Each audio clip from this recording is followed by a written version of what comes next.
আসসালামু আলাইকুম রহমতুল্লাহ। আজকের মিশন চিড়া ভাঙানো।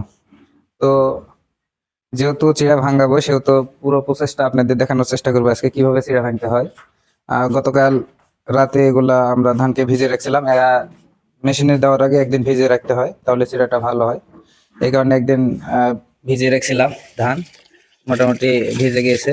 এখন এটাকে পানিটা বাদ দিয়ে সেঁকে নিতে হবে।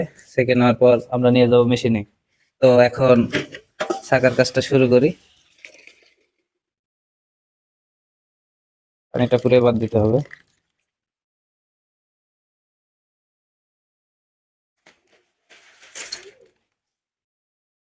এভাবে আমরা সব ধানকে সেঁকে নেব।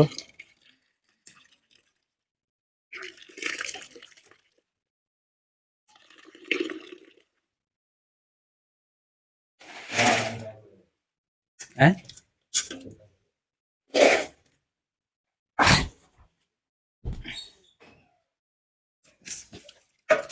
ধানের উপরের চিটাগুলা সরাই ফেলতে হবে।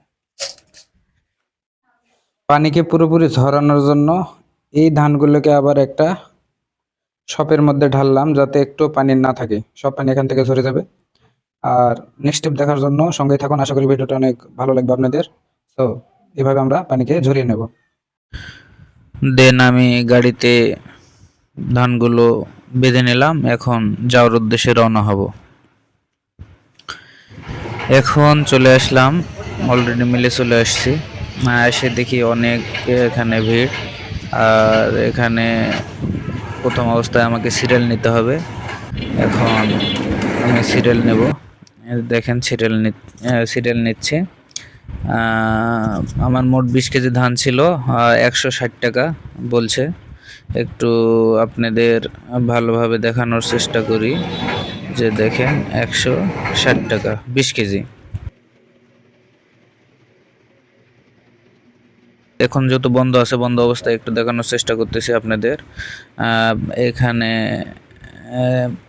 মেশিনের এই হাঁড়ির ভিতরটাতে যখন আগুন জ্বালানো হবে, আগুন জ্বালানোর পর এখান থেকে তাপ দিয়ে ধানটাকে ভেজে নেওয়া হবে। ভেজে নেওয়ার পরেই মেশিনের মাধ্যমে প্রথমে হবে, তারপর একটা ছাঁকনি হিসাবে কাজ করবে। এরপর মেশিন চালু অবস্থায় আমি চালু হয়ে গেছে। এখন দেখাবো কিভাবে চিড়া ভাঙানো হয়। এই যে দেখেন, এই হোলারে ধান দেওয়া হচ্ছে। ধান দেওয়ার পর এর ভিতরে আগুন, অনেক তাপ ভিতরে। ভিডিও করা আমার জন্য অনেক টাফ হয়েছে। এখানে দেখেন, তারপর ওই ধানটা ভেজে নেওয়ার পর এই নেক্সট স্টেপে দেওয়া হচ্ছে প্রথম ধান। এই প্রথম ধান দেওয়ার পর এখানে চিড়া মোটামুটি যখন শেষের দিকে হবে, মানে প্রথম ধাপ এটাতে করা হচ্ছে।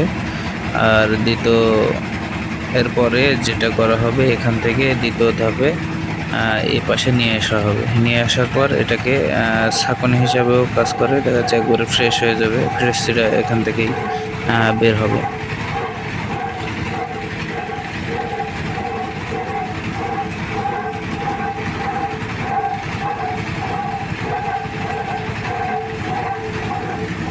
ছিল এখানে তুলে নেওয়া হলো।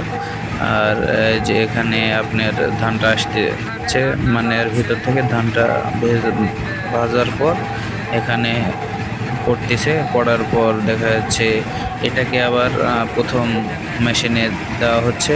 প্রথম মেশিনে দেওয়ার পর এখানে মোটামুটি যখন শেষের পর্যায়ে এখানে ফিনিশিং দেওয়া হচ্ছে এবং এখানে ছাঁকনি হিসাবে কাজ করছে।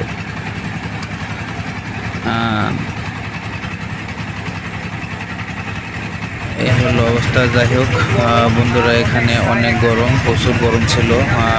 আমি আজকে দেখানোর চেষ্টা করলাম আপনাদের পুরো পদ্ধতিটা। সো আশা করি আপনাদের ভালো লেগেছে। আর নেক্সট ভিডিও পাওয়ার জন্য আমাকে লাইক, ফলো অ্যান্ড শেয়ার দিয়ে রাখুন এবং অন্যকে দেখার সুযোগ করে দেন। আজকের মতো এই পর্যন্তই। আসসালামু আলাইকুম রহমতুল্লাহ।